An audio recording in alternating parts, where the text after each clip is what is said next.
Olá pessoal, tudo bom?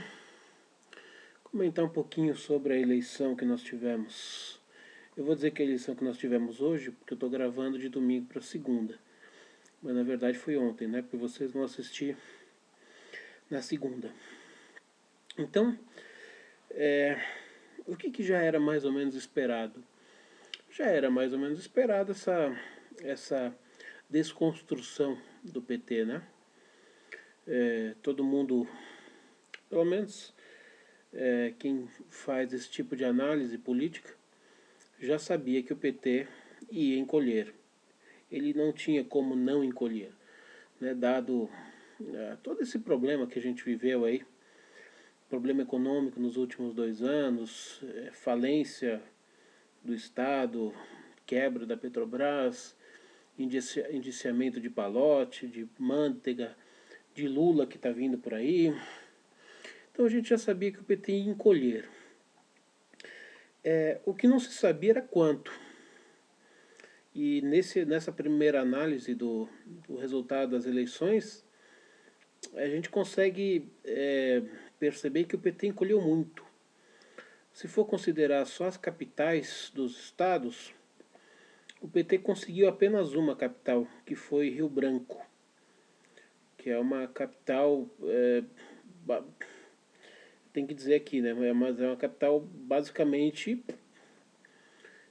inexpressiva do ponto de vista de economia, de habitantes. Ela é a capital do Acre, assim, não que o Acre não seja um estado brasileiro, é um estado brasileiro, mas é uma capital de pouco peso político, né? Somente essa. E se eu não me engano, porque eu estou fazendo estudo de cabeça, se eu não me engano, o PT também está no segundo turno na prefeitura, disputando com o candidato do PSB, a prefeitura de Recife. Mas o candidato do PSB teve 49, alguma coisa. Então, assim, a possibilidade do PT reverter é muito grande, muito pequena, aliás. Então, dá para considerar que o PT vai ter apenas uma capital do país depois dessas eleições de 2016.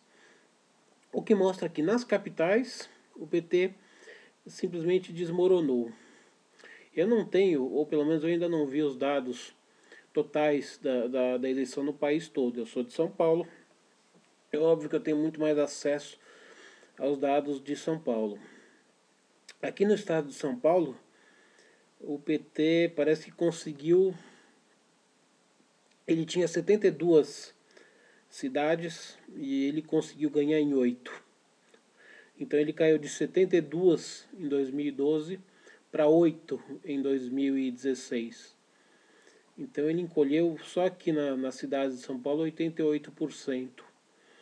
E eu li em algum lugar, que eu não sei onde é que foi agora, porque eu li várias reportagens sobre isso, que o PT tinha 600 e poucos municípios no Brasil e ficou com 240.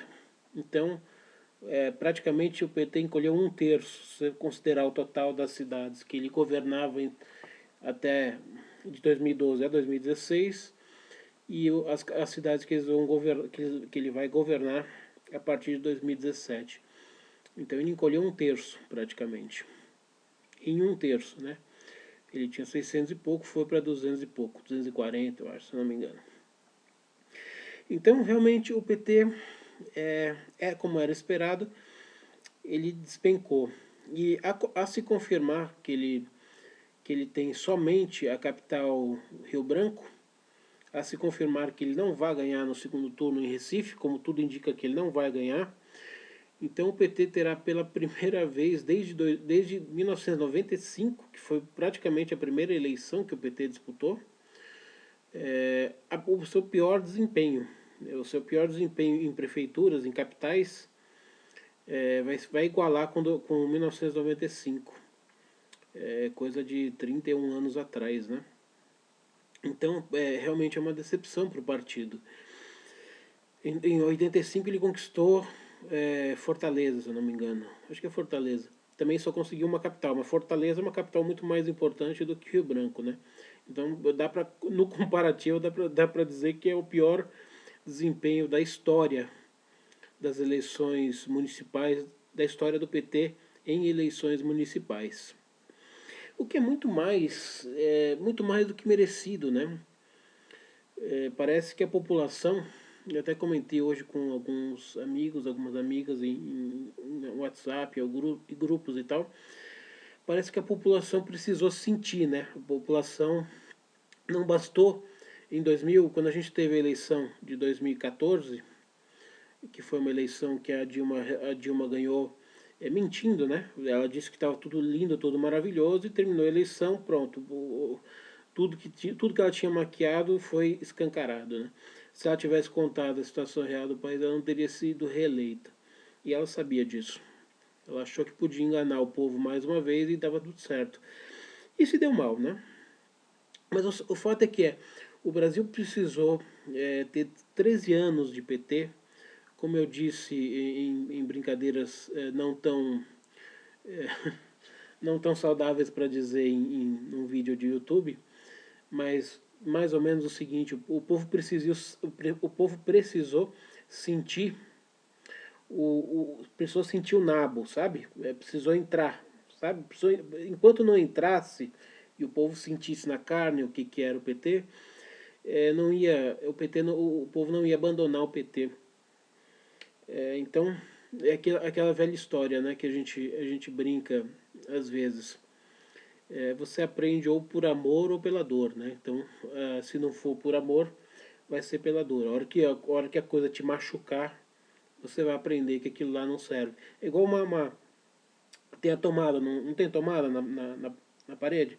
Aí quando você é criança, você quer enfiar um negócio de metal ali na tomada, aí teus pais falam, não pode, não faz. Não sei o que, tá bom, tirou. Não. Aí um dia que os teus pais não estão lá, você vai lá, enfia e toma um choque. Então aí você vai aprender, porque você não vai enfiar de novo. Por quê? Porque machucou, né? Então já que você não aprendeu pelo amor dos pais, que estavam te dando o caminho certo, você aprendeu pela dor. Você fez e quebrou a cara. Então é mais ou menos assim. O povo brasileiro fez em relação ao PT foi isso. Ele foi pela dor, que ele achou um caminho mais prático. Então é isso. O PT ele está encolhendo.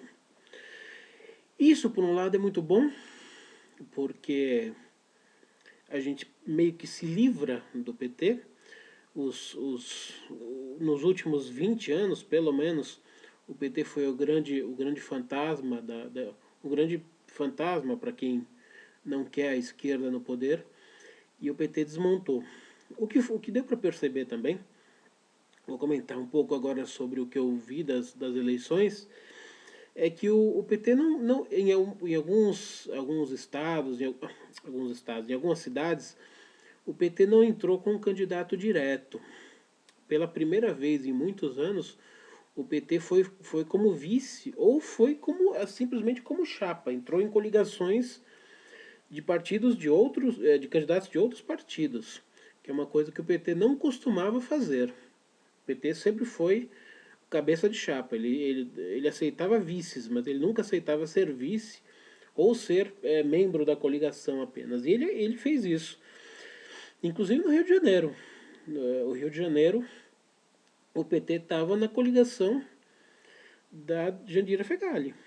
O PT não lançou candidato próprio no Rio de Janeiro, estava na coligação da Jandira Fegali. E por falar em coligação da Jandira Fegali, um fato maravilhoso que aconteceu, né, nesse primeiro turno, né, da eleição. Para nós aqui de São Paulo, o turno único, porque nós não teremos segundo turno. Algumas outras cidades terão. O que foi muito divertido nessa eleição é que o PT em si procurou esconder Lula e Dilma, né? Eu não assisti os horários eleitorais gratuitos, mas eu soube que aqui em São Paulo, por exemplo, o PT e Dilma passaram longe do programa do Haddad. Não apareceram no programa eleitoral do Haddad. O Haddad fez o possível para tentar esconder Lula e Dilma. E pelo Brasil todo, o PT fez o possível para maquiar, né? A estrela do PT não aparecia, a cor vermelha, que era dominante do PT, não aparecia. Então, os candidatos do PT acabaram, essa dupla do PT, Lula e Dilma, eles acabaram subindo em palanques e participando de programas de TV de aliados petistas. E como eu estava falando da Jandira Fegali, foi uma coisa impressionante, porque a Jandira Fegali estava com 10, 11%, estava em segundo lugar. O primeiro lugar sempre foi o Crivella. E ela trouxe a Dilma e o Lula para o programa de governo dela e para subir no palanque com ela. Conclusão da história, terminou com 3%, terminou por 3% de intenção de voto em quinto lugar. A gente tem um pouco de sorte porque esse pessoal da esquerda é extremamente burro. Eles, na mentalidade deles, eles não conseguiram compreender ainda que Dilma e Lula são pesos mortos, são lixos políticos, são pessoas que onde aparecer elas retiram votos. O tempo que o Lula dava voto aparecendo no programa eleitoral já passou. Hoje o Lula ele é praticamente um réu da Lava Jato. Ele é um quase presidiário, como diz a Joyce. Então você levar o Lula e a Dilma, que sempre foi um peso morto, nunca deu voto para ninguém, para o seu programa de governo, é de uma burrice impressionante. E a gente tem muita sorte, porque além do Rio de Janeiro, eles também foram em palanques de outros políticos da esquerda em outros estados, e em absolutamente nenhum político que teve a visita do Lula no seu palanque, ou que colocou o Lula e a Dilma no seu programa eleitoral, foi para o segundo turno. Nenhum, absolutamente nenhum. O que mostra que são dois cadáveres da política. E a esquerda é tão idiota que ela fica saudando reis mortos. Enquanto ela ficar saudando reis mortos, para nós é muito bom, porque eles vão só perder votos ao invés de ganhar. Então, o próprio eleitor de esquerda do Rio de Janeiro, quando a Jandira Fegali colocou essa dupla dinâmica no seu programa eleitoral, nem mesmo a esquerda do Rio de Janeiro suportou a presença desses dois parasitas no seu programa eleitoral. Enfim, o que eu vi muito acontecer também, porque eu baixei muitos debates do YouTube, tem tudo que você imaginar de debate tem lá. E eu baixei todos os debates que aconteceram aqui em São Paulo, baixei do Rio também, baixei de Salvador, baixei de Belo Horizonte e assisti. Acho muito interessante. E o mais interessante é você ver que os próprios candidatos do PT, eles procuram o menos possível falar de Dilma e de Lula. Claro que quando eles são confrontados com perguntas e tudo mais, eles têm que assumir a posição. Não, eu defendo tal, eles estão sendo julgados, eles vão ter a prova, vão poder se defender e tal. Mas de livre e espontânea vontade, nenhum deles se refere nem a Dilma nem a Lula, e muito menos ao impeachment. Quem? O partido que... Só um minutinho.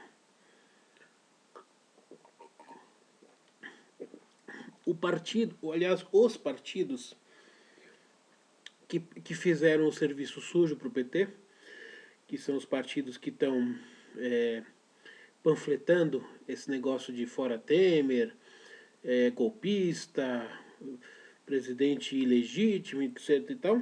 Quem está fazendo esse papel sujo são os partidos de esquerda periféricos, principalmente PSOL e PCdoB. Esses são os caras que estão fazendo. Aqui nos debates aqui de São Paulo, a Erundina, que ficou também com 3%, também, que é uma figura que, assim, dá para você colocar no museu, né? Se você colocar no museu, ninguém sabe se está vivo ou se é uma peça que está sendo exposta ali no museu. Inclusive, eu não estou falando nem fisicamente, estou falando mentalmente, né? A cabeça dela pensa do mesmo jeito que Lenin e Trotsky ainda. E ela acha que isso aí é a coisa mais moderna que existe no mundo. Ela já começava os debates, toda vez que ela inicia um debate aqui em São Paulo, ela começava. Porque fora Temer, porque é golpista, porque não sei o quê. Assim, sabe que parece coisa de criança? Então, aquelas coisas de criança birrenta, mesma coisa. E você vai ver no Rio de Janeiro a mesma coisa. É o Freixo e a Jandira Fegali, mesma coisa.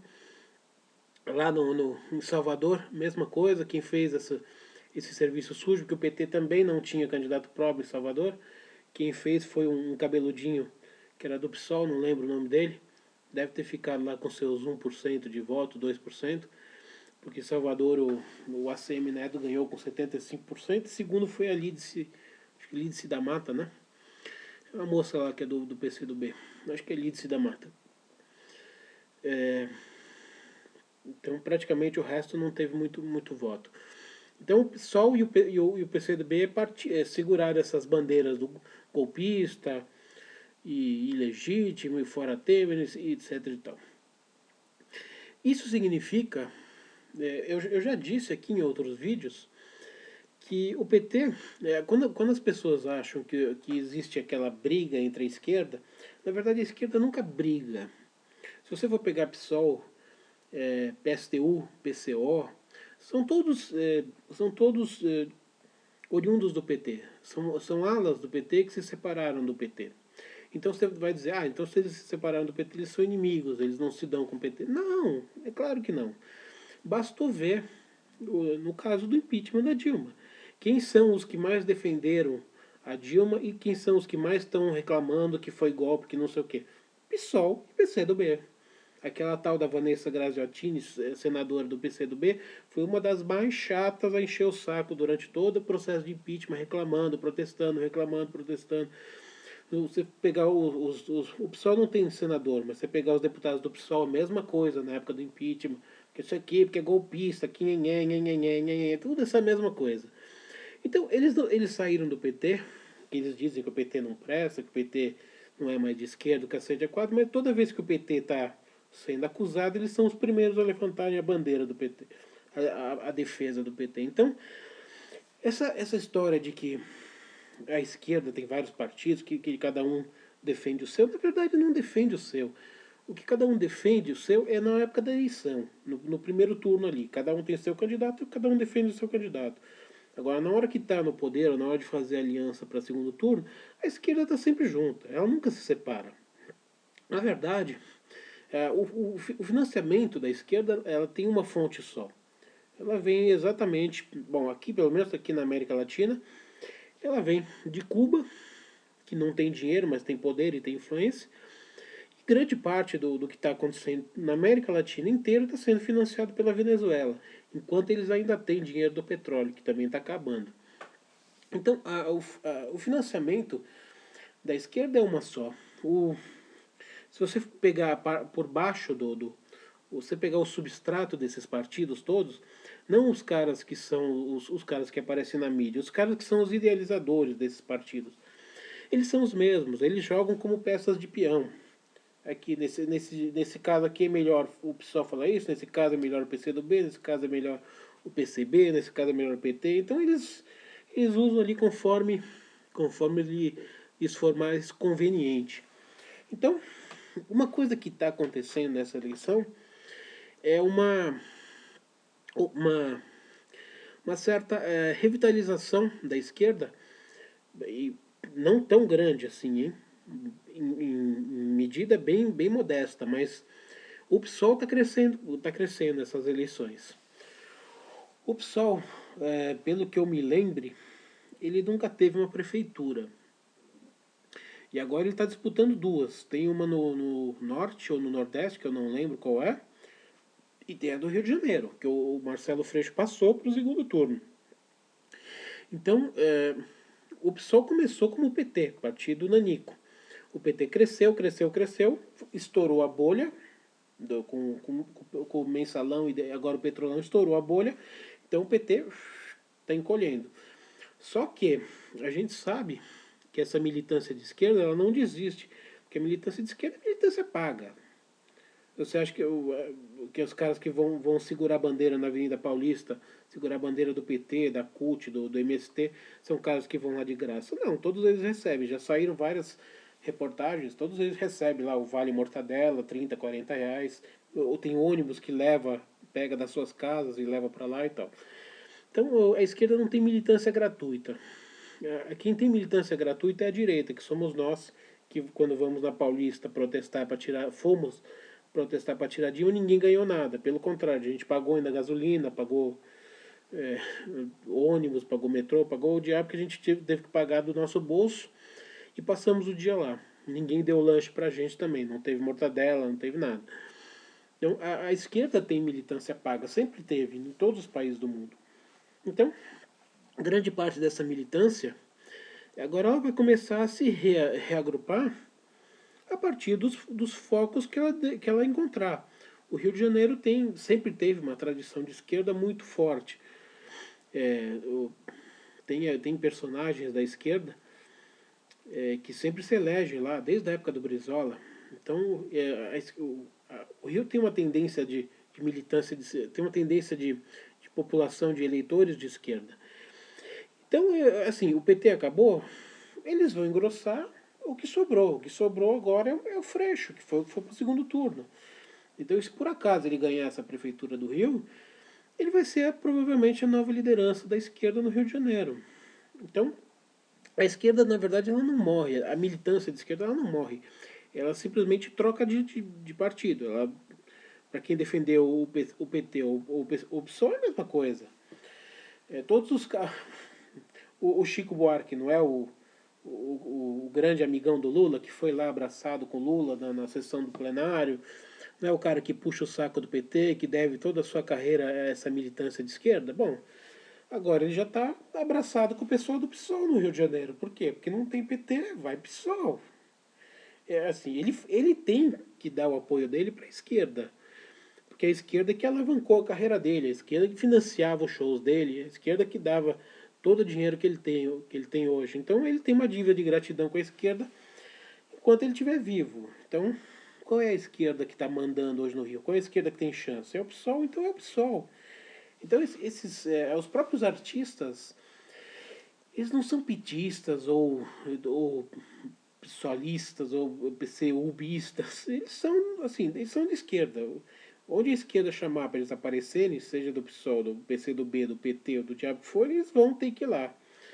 Então, o que a gente pode fazer a respeito disso, e aliás o que a gente fez na eleição, principalmente aqui em São Paulo, ganhou o Dória no primeiro turno. Eu votei no Dória, claro. Mas por que eu votei no Dória? Porque o Dória é um bom candidato? Eu não sei se ele é um bom candidato. Ele é um empresário, então aparentemente ele não tem ligações com a esquerda, mas ele é do PSDB. E o PSDB é um partido de esquerda. Basta você baixar o estatuto do partido do PSB no site deles, que você vai ver que ele é um partido de esquerda. Como eu já disse aqui várias vezes.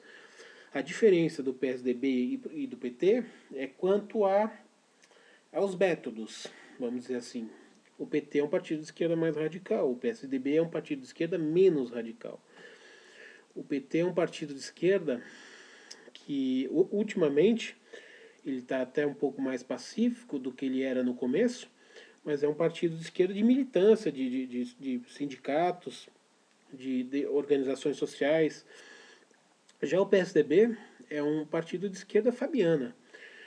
É aquela esquerda que ele quer conquistar o poder através do voto. E aí, quando ele chega no poder, ele, claro, ele faz toda a agenda de esquerda. Mas ele não tem tanta agressividade, ele não é tão parasita quanto o PT. Foi por isso que quando teve o governo Fernando Henrique Cardoso, que foi um governo de esquerda, foi um governo que inclusive instituiu Paulo Freire nas escolas, tem toda essa desgraça da educação, começou com o Fernando Henrique, porque ele é de esquerda. Ele já declarou em entrevista que ele é o melhor discípulo de Antônio Gramsci. O Antônio Gramsci é um dos grandes ideólogos do comunismo do século XX. Foi o líder do Partido Comunista Italiano. Então, o PSDB é de esquerda, só que ele é uma esquerda um pouco mais moderada que o PT. É uma esquerda que não tem tanta pressa em transformar o país que eles dominam, os meios que eles têm, num comunismo mais agressivo, mais parasita. Mas também é de esquerda. Então, assim, votar no Dória não foi votar no partido de esquerda? Foi votar no partido de esquerda. Mas que opções a gente tinha? Uma coisa que eu não queria dizer aqui, porque deixa as pessoas um pouco, quando a gente fala isso, as pessoas ficam um pouco desanimadas. Poxa, mas a gente achou que ia mudar tudo. Não vai mudar tudo. Em primeiro lugar, qualquer país decente, país de primeiro mundo, país civilizado, num confronto político ele tem uma esquerda e ele tem uma direita. E no Brasil a gente não tem esses dois pilares. A gente tem esquerda e tem esquerda. PT é esquerda, PSDB é esquerda.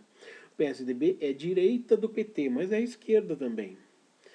Então, o que seria direita? Direita seria o Democratas, mas o que é o Democratas? O Democratas é um partido médio.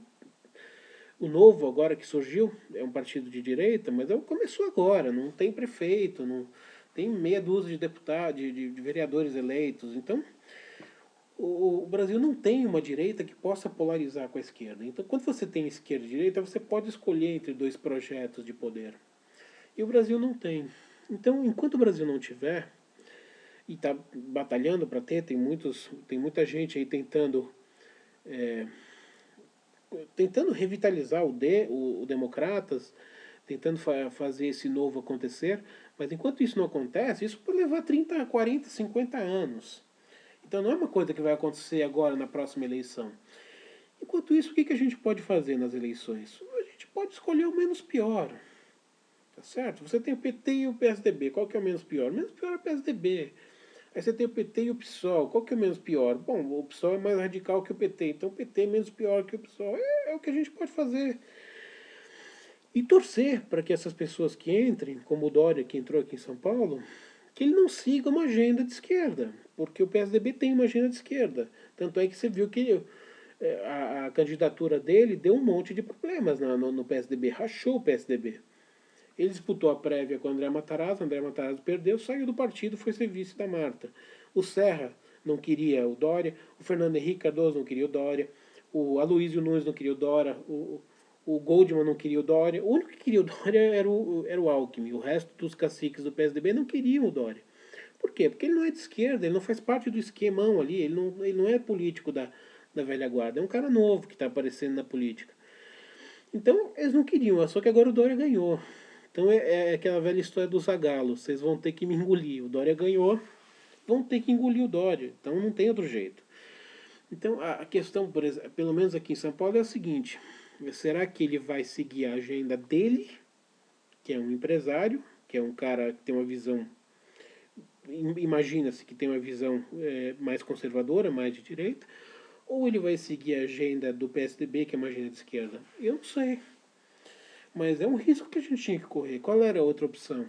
A gente tinha o Russomano, que é um cara que já está com processo lá no STF, e ao mesmo tempo é um cara que a gente sabe que é ligado à Igreja Universal. Não preciso dizer quem é a Igreja Universal. O outro, além disso, o que a gente tinha? O Haddad, que foi o cara que quebrou a prefeitura, fez um monte de besteira aqui que ninguém quer, ninguém suporta mais essa desgraça. E fora o Haddad, o que a gente tem? Duas outras ex-petistas, Marta e Erundina, que saíram do PT, mas o PT não saiu delas, elas pensam exatamente igual. Você acha que a Marta ficou 30 anos no PT e agora está 2 anos no PSDB, ela mudou, ela passou a ser conservadora agora nos últimos anos? É óbvio que não. A mentalidade é exatamente a mesma. Ela saiu do PT porque ela não tinha espaço no PT, foi procurar no PSDB. A mesma coisa Erundina. Ela saiu do PT porque ela não tinha espaço. Ela foi pro PCB, agora foi pro PSOL, assim, ela vai para onde ela conseguir algum espaço para ser candidata. É isso. A Marina é a mesma coisa. A Marina saiu do PT por quê? Ela queria ser candidata a presidente e o Lula deu a legenda para Dilma. Então ela saiu do PT. Mas você acha que o PT saiu dela? Não. Ela continua pensando exatamente igual. Então acho que é isso. O que eu tinha para falar sobre as eleições era mais ou menos isso. Então a gente tem que guardar a euforia. O fato do PT ter despencado, assim, como eu disse, o balão furou e eles estão diminuindo, eles estão reduzindo, provavelmente vão chegar a se tornar um partido nanico, como eles eram no começo, mas vem outras forças por aí, vem PSOL por aí, vem PSB, continua forte, tem a Solidariedade, que é um partido de esquerda também que foi criado, essa Rede também, que é um partido de esquerda que também foi criado. Então o pessoal Na verdade, os políticos que estavam no PT, que estão largando o PT, eles vão para outros partidos da mesma ideologia política. Aqui em São Paulo mesmo, mais de 30, dos 72 prefeitos que eu falei que eles elegeram em 2012, agora eles elegeram 8. Só que dos 72, mais da metade largou o partido, concorreu nessa eleição por outro partido. Por quê? Porque já sabia que o PT era um nome queimado. Só que esses caras vão para outros partidos, mas eles continuam com a mesma ideologia de esquerda. Então, o fato de você trocar um partido pelo outro não significa que você deixou de pensar do jeito que você era. Significa que você saiu porque é melhor para você eleitoralmente. Então, é só isso. Então, e a gente tem mais uma outra, para finalizar agora, a gente tem uma outra sorte. Graças à enorme e gigantesca megalomania do Lula, que ele sempre se achou, ele nunca se achou um político, ele nunca se achou um presidente, ele sempre se achou um Messias. Ele é o cara que ele é Moisés, ele abre assim o braço e o mar vermelho se abre, assim, sabe? Então ele tem esse ar messiânico de achar, sempre achou e acha até hoje, que ele está acima de todos, que ele está acima do bem, que ele é o salvador da pátria, ele é o novo Messias. Então ele sempre manteve o PT exatamente sob a sua bota. Ou seja, ele não permitiu que nenhuma outra liderança surgisse no PT.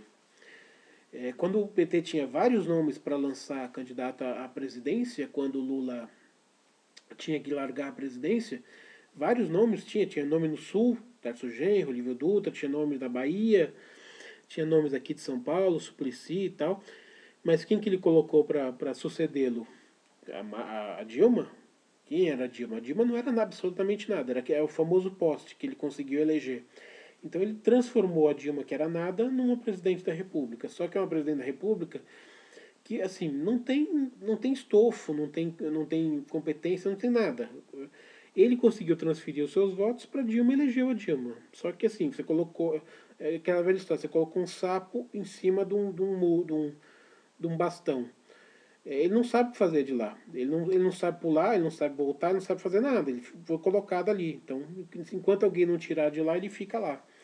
Só que ele não tem vida própria, ele não consegue fazer absolutamente nada. Então o Lula preferiu colocar como seu sucessor na presidência um nome inexpressivo, um nome que dependia inteiramente dele para ser eleita, é um nome que a vida inteira ela teve que ficar colada com ele para garantir a sua permanência política. E com isso ele matou as lideranças petistas que tinham pelo Brasil afora.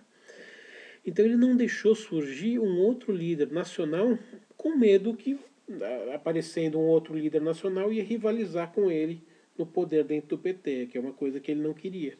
Porque ele sempre se achou supremo, sempre se achou o Messias, sempre achou que o PT era simplesmente um partido que estava a serviço dele, não que ele fosse a serviço do partido, mas era um partido que ele assim, era um partido para fazer o que ele quisesse. Ele escolhe quem é o candidato daqui, ele escolhe quem é o candidato de lá, quem vai, quem não vai. É assim, é tudo debaixo da bota dele. E ele caiu, né? A bolha dele estourou. Ele caiu. Como ia acontecer mais dia menos dia, pegaram o bandido. E agora que o Lula caiu, o que sobra do PT? As poucas lideranças que o partido tinha também estão todas acusadas, estão todas respondendo a processo na Lava Jato. Então, o PT não tem líderes, essa que é a verdade. Os líderes do PT caíram. Os líderes de médio a baixo caíram. E o líder supremo está caindo também. Então, o PT não vai conseguir se reerguer para 2018 porque o PT não tem nome para isso. Se o Lula tivesse deixado outros nomes surgirem com importância nacional, o PT poderia disputar a eleição de 18, porque nas bases eles ainda têm uma militância. Se você for ver aqui em São Paulo, o voto na legenda, o PT só perdeu para o PSDB. E foi pau a pau, assim, foi por muito pouco. Então o PT ainda tem muita gente que vota na legenda petista, porque o PT governou durante muito tempo. Então o PT ainda tem uma base de votos, só que ele não tem um nome para capitanear esses votos. O nome supremo dele é o Lula, que o Lula morreu. Politicamente o Lula morreu. Então a gente tem essa sorte, que o PT provavelmente não vai conseguir se reerguer pela falta de nomes que não tenham sido envolvidos nessas denúncias, que não estejam envolvidos em propina, em corrupção, que consiga levantar o partido. Então, eu acredito que a esquerda radical agora, que é o que o PT representa, vai começar a ser fomentada pelo PSOL e num segundo momento pelo PCdoB. São os partidos que vão ter que absorver essa esquerda que está, essa militância de esquerda que vai abandonar o PT paulatinamente, como já começou. Então a gente tem essa sorte, felizmente a gente tem essa sorte. E o que a gente pode prever para 2018? Para 2018 a gente pode prever um PSDB muito forte, porque tudo que o PT perdeu, praticamente quem ganhou foi o PSDB. Aí você vai dizer, porra, mas é legal, o PSDB também é um partido de esquerda. É o que eu disse, a gente não tem opções. Tá, eu não quero nem o PT nem o PSDB, eu quero um partido de direita. Qual? Não tem. Não tem. Então, assim, é o mal maior e o mal menor. Qual que é o mal maior? O mal maior é o PT, o mal menor é o PSDB. Então, se você tira um, fica o outro. Pelo menos enquanto não surgir uma terceira força. E essa terceira força, lamento informá-los, mas seja o Novo, seja o Democratas, seja a família Bolsonaro, que muitos estão idolatrando, mas o fato é que não tem dinheiro e não tem apoio político. O Flávio Bolsonaro foi para o Rio de Janeiro, terminou em quarto. E com a campanha, com o pai ajudando na campanha, aparecendo na campanha. Reduto Bolsonaro Rio de Janeiro. Não saiu da quarta posição para prefeito. Então o fato é esse. Não tem peso, não é um nome nacionalmente importante para levar uma vitória. Não é. Esse que é o problema. Então a gente não tem ainda. Então é isso. O que a gente pode fazer é contenção de risco. É votar no que a gente tem de menos pior, enquanto a gente espera a coisa melhorar. Agora, eu não vou falar nesse vídeo, vou deixar para falar num próximo vídeo. Agora, o que a gente tem que trabalhar, o que eu estou falando assim, ó, politicamente a gente não pode fazer muita coisa. A gente pode escolher o menos pior. O que a gente pode fazer é trabalhar na sociedade. Porque é a sociedade a sociedade, a cultura, o panorama que a gente tem, é isso que define quem está lá em cima. Porque não é de cima para baixo, é de baixo para cima. Elegeram o Collor em 1989 por uma bobaginha de um Fiat Elba, que depois ele foi inocentado. Os caras tiraram ele da presidência. Por quê? Porque o Collor ele foi eleito, mas ele não tinha base, ele não tinha militância. Toda a base, toda a militância era de esquerda. Então, se você tem um presidente de direita ali que não tem base nenhuma, ele cai igual um figo seco. Essa que é a verdade. E toda a base, se vocês forem ver, toda a cultura, toda a mídia, 95% ou mais da mídia tem um pensamento de esquerda. Nas universidades, mais do que 95% é pensamento de esquerda.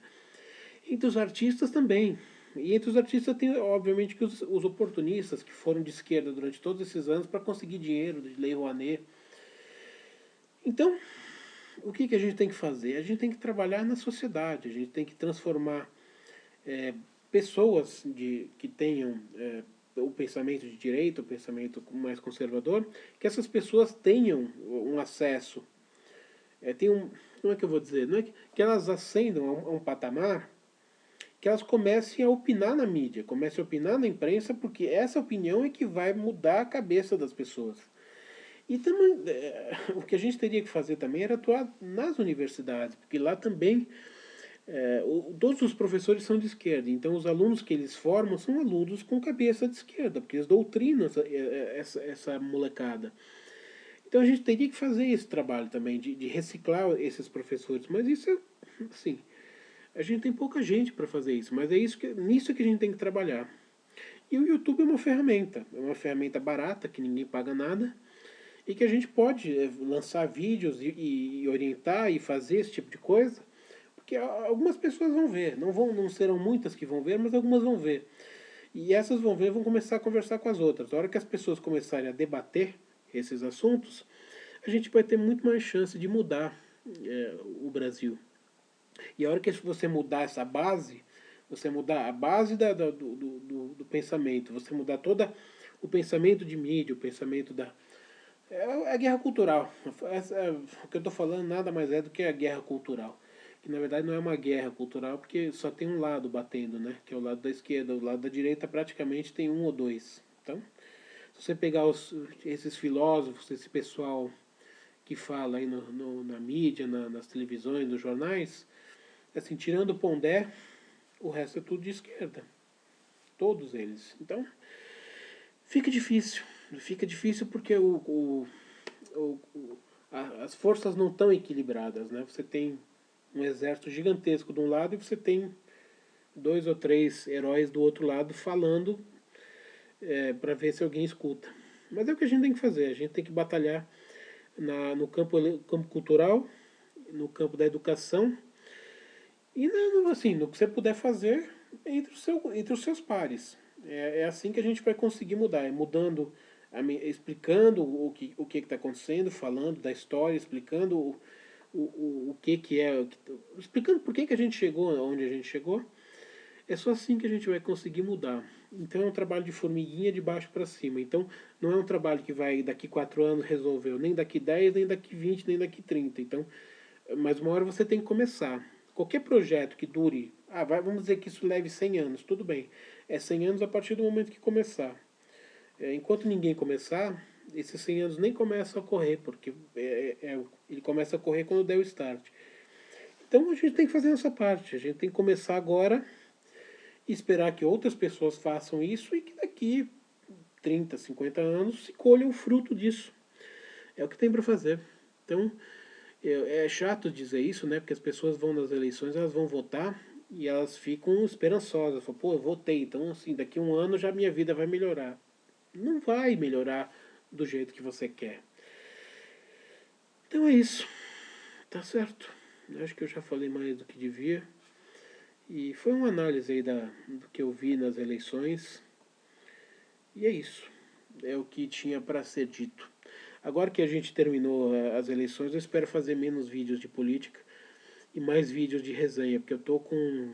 Acho que eu tô com mais 10 ou 15 livros lidos aí, só nesses últimos tempos, e que eu ainda não fiz resenha deles. Então eu vou fazer e vou tentar retomar as minhas resenhas e deixar para falar menos de política, porque agora, assim, a gente está na época da ressaca, né? A gente falou muito de política até as eleições, e agora pelo menos até 2018, é a época da ressaca. Vamos falar um pouco menos de política, até porque seria repetitivo. As coisas que eu vou falar são exatamente as mesmas. Então esse vídeo é mais para comentar o que ocorreu nas eleições e o rescaldo que sobrou e o que a gente pode esperar e o que dá para a gente fazer. Tá certo? Então é isso aí. Uma saudação e até a próxima.